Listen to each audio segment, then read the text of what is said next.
By what name are you known? There are some who call me Tim.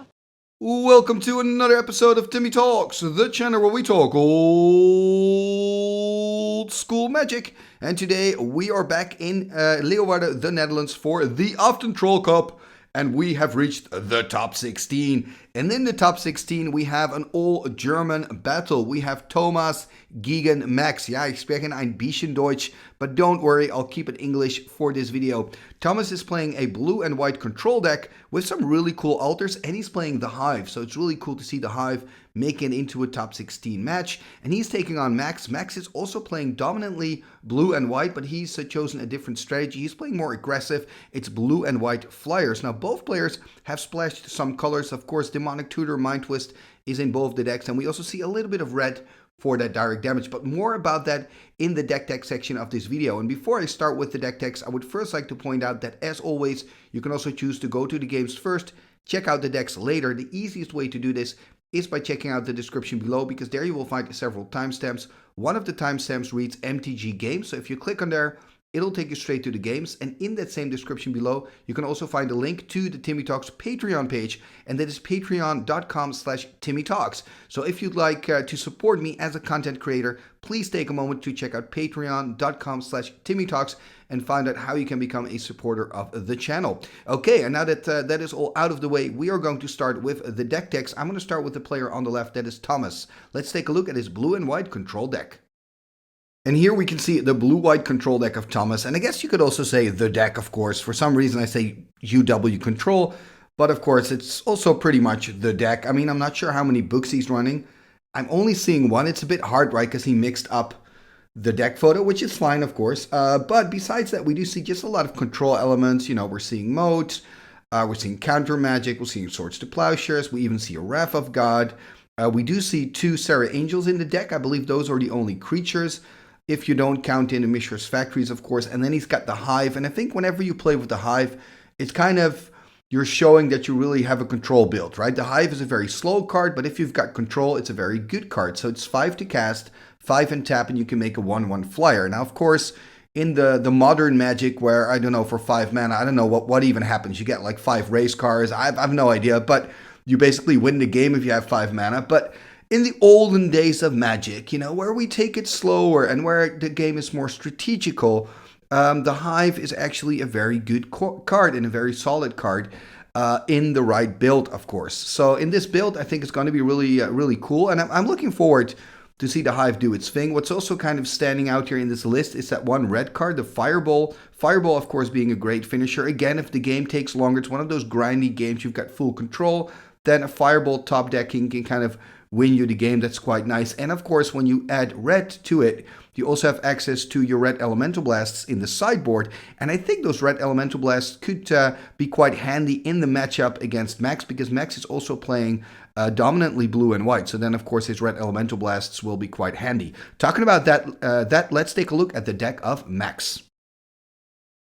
And here we see the deck of Max. So this deck is also dominantly blue and white. And I mean, there's a reason, of course, why blue and white decks make it so far into old school Magic, because, I mean, you've got access to Swords, Disenchant, Counterspell, Blue Power. It's so tempting to just go for that blue and white shell, and we're seeing that here again. But the interesting thing is, of course, where Thomas is playing more of a control brew, Max is playing slightly more aggressive, a little bit, you could say mid-range, I guess. It's really your blue-white flyers deck with those 4 Surrender Befriets, those 4 Serra Angels, and then, of course, that one lovely Ghost Ship. I'm a big fan of Ghost Ship, but I play mono blue, so in my builds, Ghost Ship makes sense. Here, I guess, it's still good. He's got a lot of blue sources, and, you know, regeneration, it can always kind of be handy. You never know when it can be handy. I think in this matchup, not as much, because Thomas, of course, plays with a Wrath of God, and he plays with Swords to Plowshare, so you cannot regenerate against those cards. But I mean, in other circumstances, against other matchups, the Ghost Ship can be quite strong. And then when we're looking at the rest of the deck, we do see that he splashed a little bit of red for those 2 lightning bolts, also has 1 green card with the regrowth, and of course the 2 black cards that most of the players in the top 16 play with, the Mind Twist and the Demonic Tutor, so we can see those as well. But what's kind of interesting is that in the sideboard we see, have you spotted it? Yes, also the Hive. So Both players playing with a copy of the Hive. That's so cool in the top 16. Another card I'm really liking here in Max's sideboard, which is not going to be relevant here at all, is Karma. Karma is such a cool old school card. I love like Karma magical hack decks. They're not good usually, but they're just a lot of fun, and it's cool to see a card like Karma make it into the top 16. Now, of course, Thomas is hardly playing with any swamp, so we're not going to see Karma being boarded in, but I just want to point it out because it's cool art. Don't you think? It's kind of goofy art, and it's just a cool card. Reminds me of back in the day, you know. Another card that I want to discuss here in the sideboard is Red Elemental Blast. Red Elemental Blast, we saw that earlier in the sideboard of Thomas as well. I think the Red Elemental Blasts could be or could play a very big role in games 2 and 3 because, you know, there are so many key cards in blue, and if you just have that quick answer with your Red Elemental Blast, that can kind of, you know, give you the victory. So I can see Red Elemental Blast being an important card here for both players. So this is the deck of Max, and we've talked about the deck of Thomas, so that means we are ready for the top 16 of the Uthden Troll Cup number 6. Enjoy! Game number 1, here we go. On the right, we have Max. I believe he's on the play, starting here with the Plateau, passing the turn to Thomas. Thomas here sitting on the left. So he's playing the deck, starting with a Black Lotus and a Tundra. So it has 4 mana available from the get-go. And there's an Ancestral Recall. What a start here for Thomas. Absolutely insane. Now the thing is, his deck isn't very aggressive, so I think Max doesn't have to worry too much, but this is, of course, a great start for Thomas here. Let's see what Max can do in his turn 2, starting with a City of Brass, a Mox Sapphire, and can he drop, for example, a Surrender Pefreet? It's going to tap 2. There's a Disenchant on the Black Lotus. Are there any options here for Thomas to respond to this? No, he's just going to let it go. There's the pass. And that's the thing with Black Lotus. I mean, it's nice to have, especially when you have your Ancestral Recall, you can make some space in your hand. And of course, with your Black Lotus, you can always counter. But then when someone, you know, puts Disenchant on it, it kind of feels bad. Here we see a Mox Sapphire and another Tundra and a pass.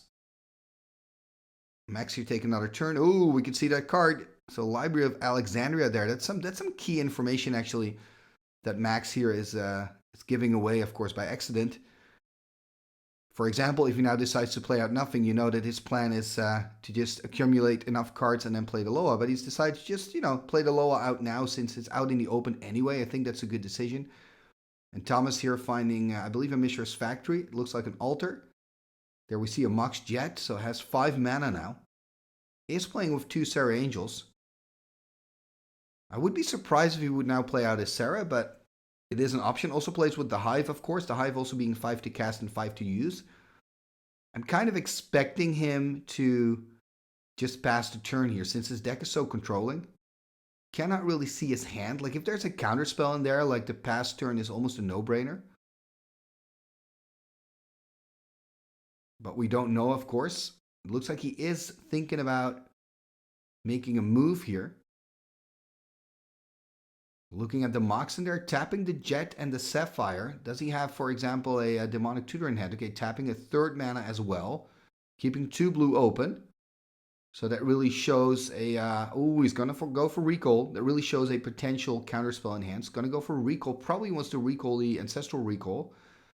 The question is, what card is he going to pitch? That is the big question.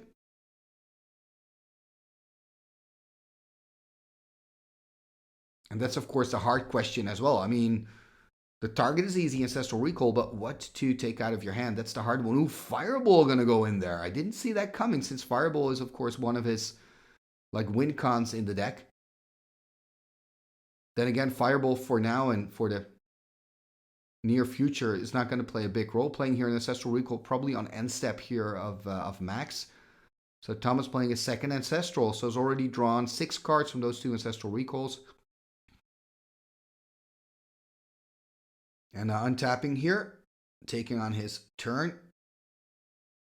So lots of cards for him. The question is, what can he do with it right now? Playing out a Scrubland. I wonder if he's going to animate and just attack for 2. Probably going to run into a Disenchant.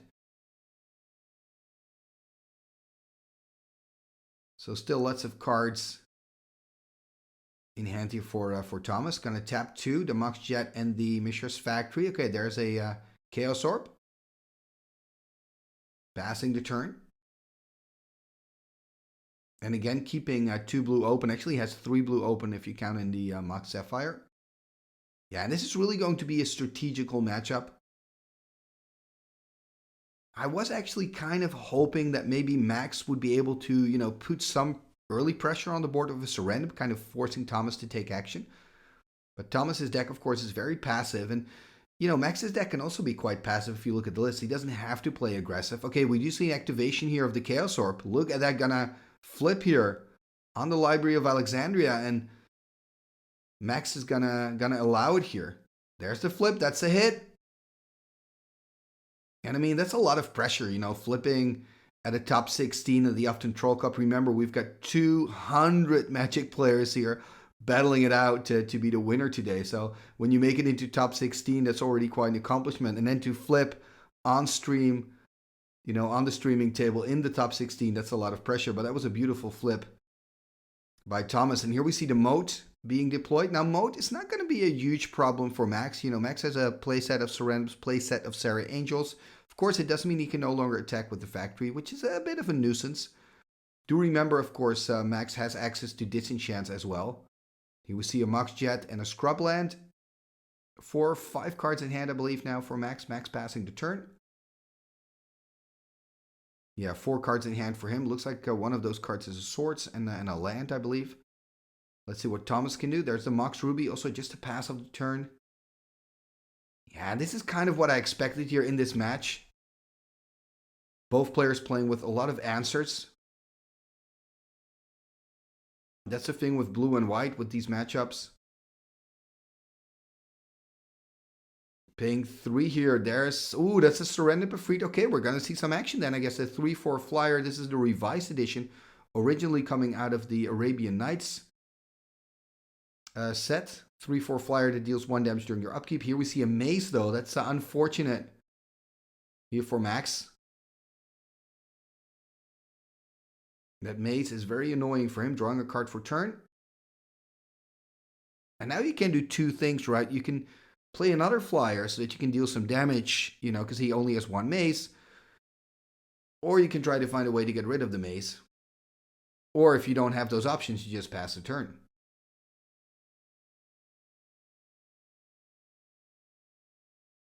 So Thomas here, drawing a card for turn. There we see a City of Brass and also a pass turn. And I mean, if you're Thomas, you're like, okay, this is fine. I've got more cards in hand. Probably has a counterspell in hand, and he kind of sees Max, you know, slowly taking some damage from his own Surrender. So that's all good for him. And I mean, when you play against the deck, I wouldn't be surprised if we just end up looking at 18 more turns where Max is just going to take 1 damage and eventually die. I hope not, of course. But it wouldn't actually surprise me that much if that would be the scenario. Yep, look at that. Max just passing the turn again. So Thomas drawing a card for turn. Probably just going to deploy a land and pass. I mean, has no real reason to do anything else, right? Well, it looks like he is going to do something. Maybe he's got a book in hand. Going to tap 2, going to tap 4, going to tap 5. Okay, does he have a Brain Geyser, perhaps? If he has it, maybe I would even tap those other 2 lands. There we go. So he's going to tap 6. I'm expecting a Brain Geyser for 4 here. Yep, there's the Brain Geyser for 4. Then there's the next question. Are we going to see a counterspell on the Brain Geyser? No counterspell. It's going to draw 4 cards. And I mean, Thomas has had such a huge card advantage this game. Remember, double Ancestral Recall. Now also this pretty big Brain Geyser, right? Brain Geyser for 5. There we see a Time Walk. And I guess the only silver lining here for Max is that, you know, Thomas is not doing too much with all of this, all of these cards. Also with this extra turn, not really able to deal any damage. But then again, it's the deck. The deck doesn't really want to do that. The deck wants to control the board, and Thomas is doing that quite well. Now, of course, taking on his extra turn, finding another factory. Now remember, because of the moat, the factories cannot attack. And I'm just expecting to see a pass here. Oh no, he's going to do something. He's going to tap 5, it seems. Are we going to see a Serra Angel? No, we're going to see the Hive. There is the Hive. The card I've been talking about in the deck text, the Hive. 5 to cast, 5 and tap. You can make a Wasp token, 1/1 flyer. And I mean, this is perfect. I mean, look at Thomas. Look at how he plays. He plays super control, has all the time in the world. He's fine with this scenario. He can just start slowly making more and more Wasp tokens. And it's really up to Max here to try to find a hole in the armor of Thomas. And I guess the first point of business is to get rid of the maze. And second point, of course, is to get rid of the Hive. It's going to do something here. Tapping 2, taking a damage from his city. So it will drop to 16. Are we going to see a disenchant here on the Hive? Tap a Scrub. Okay, it's going to do some more. Perhaps we're going to see a Serra Angel. No, are we also going to see a Brain Geyser here from Max? There's a Brain Geyser. Now, if this doesn't resolve, it's almost game for Thomas. If it does, Max could get back into this. Oh, yeah, there's the counterspell. That's the thing. That's the thing with the deck. So much card advantage. It's a cool altar here, by the way. So he's checking out each other's altars. And I have to say, in the deck of Thomas, there's some really, really sweet altars. And passing the turn here. Yeah, I mean, this counterspell is kind of game 1 in the back for Thomas. I think so, at least. I mean, he's got more cards in hand than Max. He's a super controlling deck. He can start making tokens with the Hive. And of course, Max is taking that 1 damage from his own Surrender. It's tough, you know. He's going to tap some more stuff. Is he going to make a token here? Is he going to play out, for example, a Serra Angel, tapping 5? Changing his mind, though, untapping it again. I mean, he has no real reason here to play out a Serra Angel, right? Okay, here we see a Strip Mine. I think that's a Strip Mine that Max really wants to see. To get rid of that mace. Going to take another damage. Going to drop to 15. Draw for turn. 4 cards in hand for him. There's one of those cards is a Control Magic, a Psionic Blast. And 2 other cards I can't identify. Yeah, I mean, Control Magic, kind of useless at the moment. Of course, if, you know, Thomas at a certain point deploys one of the Serras, you could try to steal it, but... And here we see a Hive token, by the way, being generated by Thomas on end step of Max. But I think that whole Control Magic, if it resolves, which is a huge if it resolves, it probably is going to get disenchanted on the spot as well. So it's just really tough when you play against a deck and it has full control. It's really going to be difficult for Max. Max taking other damage here from the Surrender, dropping to 14. What I'm hoping for this game is that Max, for example, just gets the Strip Mine, gets rid of the mace, finds a disenchant, by some miracle gets rid of the Hive. You know, then we can see that Thomas will be forced to kind of play a more active role in this game. But it doesn't seem to happen here. Just a pass. Another Hive token again, made on end step here by Thomas. And of course, you have to tap 5 every time, but he's doing this verbally. He's saying to Max, okay, on your end step, I'll tap these and make another. He said, okay, yeah, boom, Hive token. Pretty cool tokens, by the way.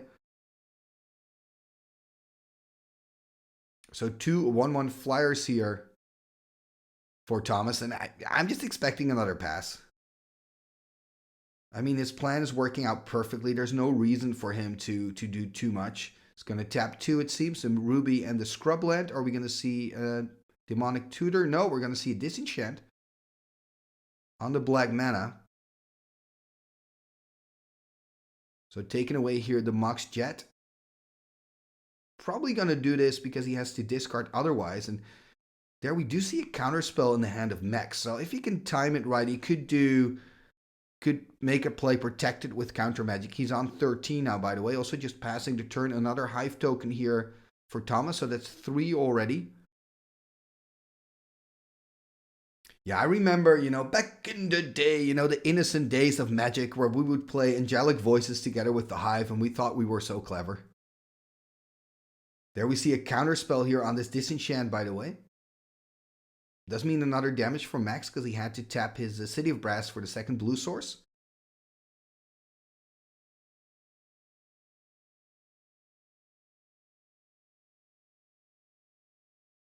And it looks like, yep, there's the pass. So that does mean 2 disenchants in the bin. I mean, that's kind of the good news, I guess, for Max, but Max is dropping now to 11. There's an Underground Sea. Gonna tap the double blue. Gonna tap 4.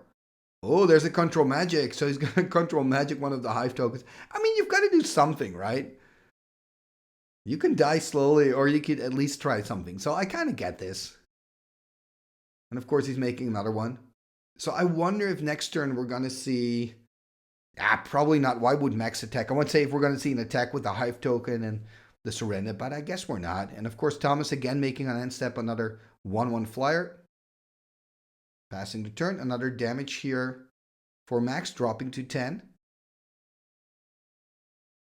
Yeah, really difficult situation for him here. Being on 10. Now what's also important to note here is that the top 16 matches is not timed. So the matches in the Swiss round, you've got a max of 50 minutes. Here we see a disenchant on the Control Magic. But these matches in the top 16 are not timed. So it doesn't matter if they take 50 minutes, an hour, or 2 hours. And that, of course, makes a big difference as well. I think if I was Max and I would still play in the Swiss and I would be this far behind, knowing that you only have 50 minutes to finish the complete match, I would probably concede, say, okay, you've got game 1, sideboard accordingly, because then you know you're playing against the deck, and try to do your best in game 2 and potentially a game 3. Here we see Thomas again making another 1/1 Wasp token. So that's 5 1/1 flyers for him. And Max here taking another turn.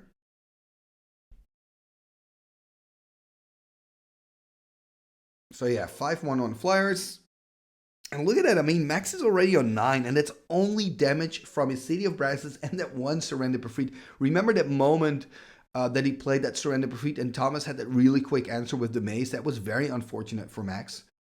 It's going to drop to 8 now. And I guess Thomas is running out of token cards because he's now using that dice there. The die there on 1. So he's got 7 1/1 flyers. That actually means that next turn he could finish it if he makes a token. There's a disenchant here on the Mox Pearl. There's a pass. Gonna, of course, make another one. So I wonder if he's going to go for a Wasp Alpha Strike. That would be kind of cool. Right? Because he's got 8 of those flyers. And yeah, here we go. Max only has 1 blocker. All the Wasps turned sideways. What is he going to do? Are we going to see a disenchant or a swords? I mean, he can block 1, but then take 7. Okay, we are going to see a swords to plowshares. Oh no, a lightning bolt. So lightning bolt on one of the flyers. And also a swords to plowshares on one of the flyers. So he's going to gain a life for that. Going to go up to 26. Another swords. Going to go up to 22.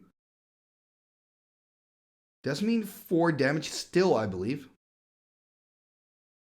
So it will drop to 3, and then he'll take a damage from the Surrender.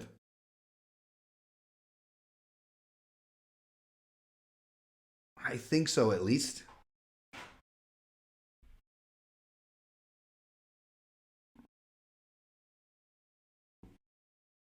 And now both players kind of counting if it was correct. I think one of the Hive tokens should still die, if I'm not mistaken. Question mark. Anyway, he's going to drop to 3. No, it's correct, because he attacked with 8.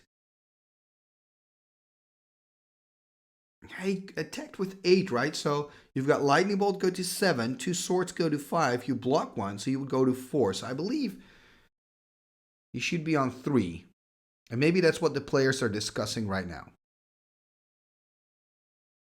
I mean, it's not going to be vital. Exactly. So the players come to the same conclusion, which is kind of nice to see.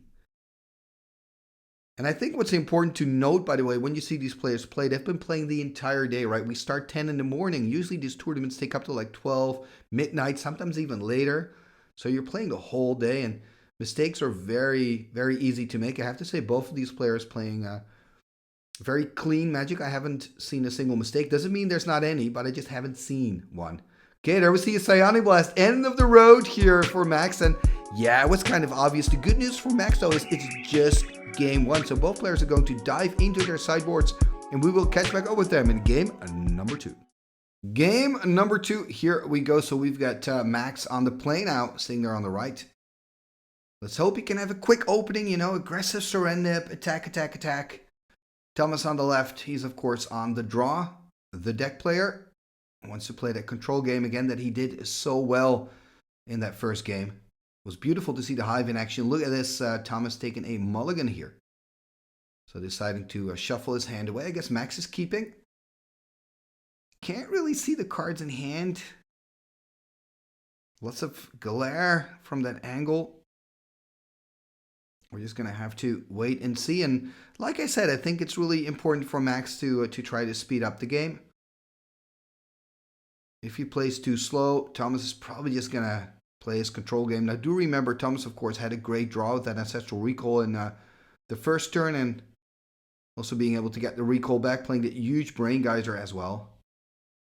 And now at least he's going to start with a card less. So 7 to look at. Has to put 1 on the bottom of the library, playing here according to the London Mulligan rule. So if you take a new hand, you get to look at 7 new cards, but you have to pick one and put that on the bottom of your library. If you take another mulligan, you get to look at 7 cards again, but then you have to put 2 cards on the bottom of your library, etc., etc. So is he gonna keep, yes or no? I think if I'm looking at myself as a Magic player, I think the whole mulligan thing, when to mulligan, when not to mulligan, is something that I can really still improve myself in. So I think a lot of players that mulligan really, really well usually get really, really far at these events. Because you're playing with power as well, right? So if you mulligan down to, let's say, 5 and you find a balance in hand or a Time Twister, an Ancestral Recall, it's a whole different story. So with some decks, you can take pretty aggressive mulligans. So here, Thomas keeping these cards, so 6 in hand then. And Max now off to the races, starting here with the Mishra's Factory and a pass. And then the big question is already going to be, is he going to animate next turn? There's a Tundra, there's a Mox Sapphire for Thomas. And a Mox Jet, look at that, emptying a big part of his hand here. 3 cards on the table for him, passing the turn. There's a Volcanic Island and a pass, not animating. Too risky to run into a Disenchant or a Swords early game. There we see a Mishra's Factory on the side of Thomas.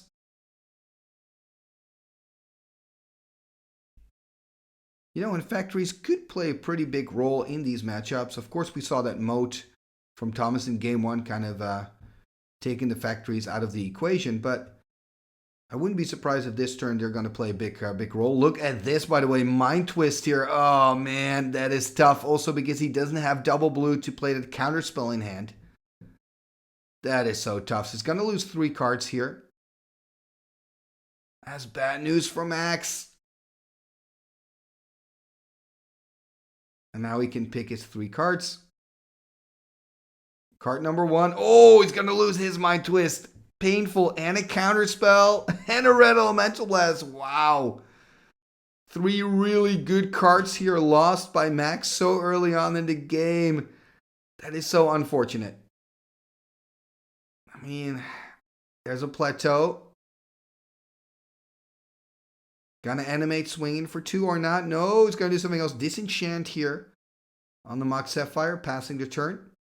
So at least it means he cannot counter. Well, okay, there's the Black Lotus from the top. There's also the Strip Mine. Not using the Strip Mine aggressively. I would be tempted here if I was Thomas to use it aggressively. For example, oh, there we see the the Sword Supply Shares with the Uthden Troll Altar. But what I wanted to say is I would be tempted here to use that Strip Mine quite aggressively on the Volcanic Island, for example, because blue power is something that could get Max back into the game. 2 cards in hand. There's a pass from Max. Yeah, and I mean, it's looking so good for Thomas already. That early Mind Twist was such a killer. Are we going to see another Brain Geyser? Oh, this is disgusting. This is disgusting. I mean, Thomas, it's great for you, don't get me wrong, but you always hope to see close matches, and this is just going perfectly for, for Thomas. Finding the Mind Twist early, then a Black Lotus fueled Brain Geyser, making matters even worse here for Max. I mean, if this wasn't the top 16, Max would probably say, you know, you got this, and he would go and get a beer, but it is top 16. You are, of course, hoping to find something. By the way, an Ancestral Recall here by Thomas. I mean, geez. This is just kicking a man when he's already down. So many cards here for Thomas. He is going to swing in here for 4. At least that's something. Going to put Thomas here on 16. Max here passing the turn. Yeah, so many cards here for Thomas. Just insane. Brain Geyser into Ancestral Recall. Absolutely insane. I should say Mind Twist, Brain Geyser, Ancestral Recall. That order of cards is usually devastating for any opponent. And in this case, that opponent is Max. Here we see a Scrubland being played out.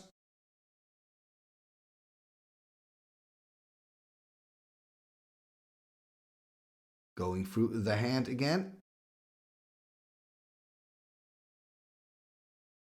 Tapping 4. What are we going to see for 4? There's a moat. So protecting himself from the factories. Interestingly enough, he doesn't have 2 blue open to counter. So at least a little opening for Max if he has a good card. For example, find a second blue, play Brain Geyser, draw 3. That would be quite nice. But then first you have to find that second blue land. And of course a Brain Geyser as well. Another good card here would be just an Ancestral Recall. Just to get some cards back into your hand, you know. Balance, of course, would be okay. But unfortunately for Max, he's finding nothing powerful. Just passes the turn. Which is pretty bad, right? When you have this opening, when you know that Thomas at least can counter. He is finding another city here. Tapping 4. What are we going to see now?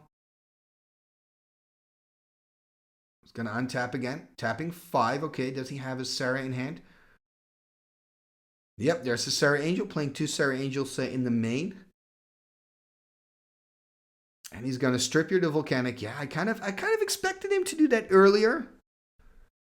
But I'm sure he had his reasons not to. There's a Mox Pearl. Passing the turn. So now, I mean, Max is cut off from blue.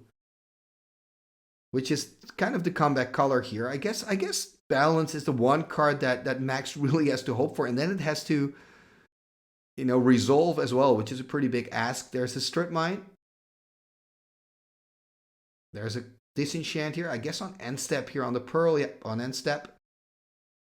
And of course, Thomas is trying to keep Max small while bashing in with the Sarah Angel.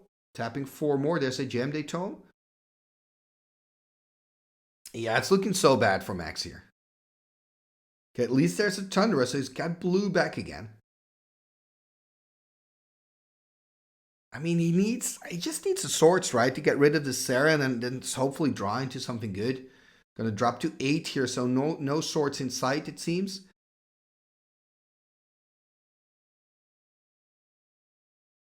There's the pass.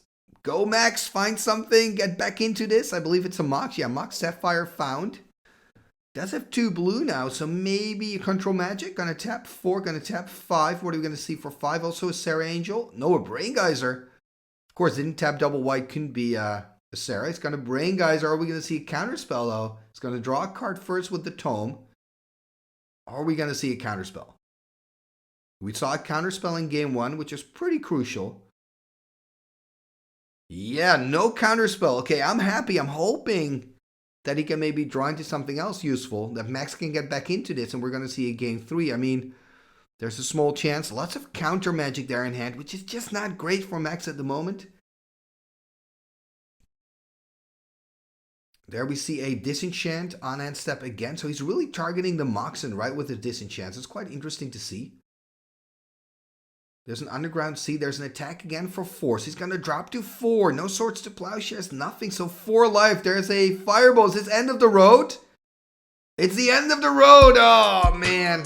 I mean, congratulations for Thomas. Don't get me wrong, Thomas, but I was hoping, that Max could, make it into an actual match. It didn't happen, unfortunately. And I have to say, Thomas, your draws were absolutely epic in Game 1 and Game 2. And especially Game 2, that, Mind Twist, followed up by Ancestral Recall, followed up by a Black Lotus powered Brain Geyser. And I believe actually it was first Mind Twist, then Brain Geyser, then Ancestral Recall. But yeah, that was absolutely insane. Congratulations to here to Thomas for winning it. Here we can see his winning deck. You will move on to the top 8, to the quarterfinals. Talking about that, of course, the quarterfinals will be here on Timmy Talks as well. So if you don't want to miss a thing, make sure to subscribe here to the channel and leave a like, share it on your comments, share it on your socials and leave a comment. I need to tell it to you in the right order.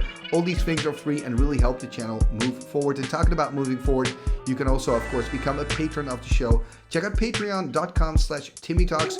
You can already support the channel for just $1 a month. And when you become a patron, you can also find your name back in the end scroll at the end of every single video. What end scroll? This end scroll.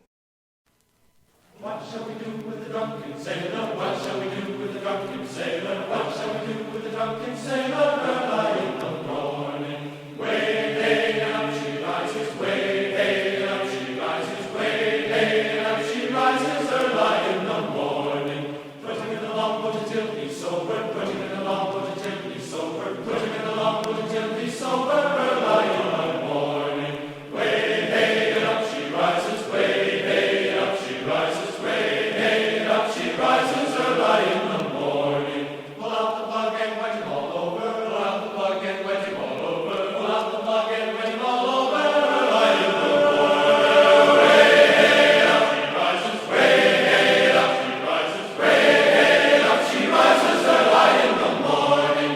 What shall we do with the drunken sailor? What shall we do with the drunken sailor? Put him in the scout to the host my son. Put him in the scout to the host my son. Put him in the scout to the host my son.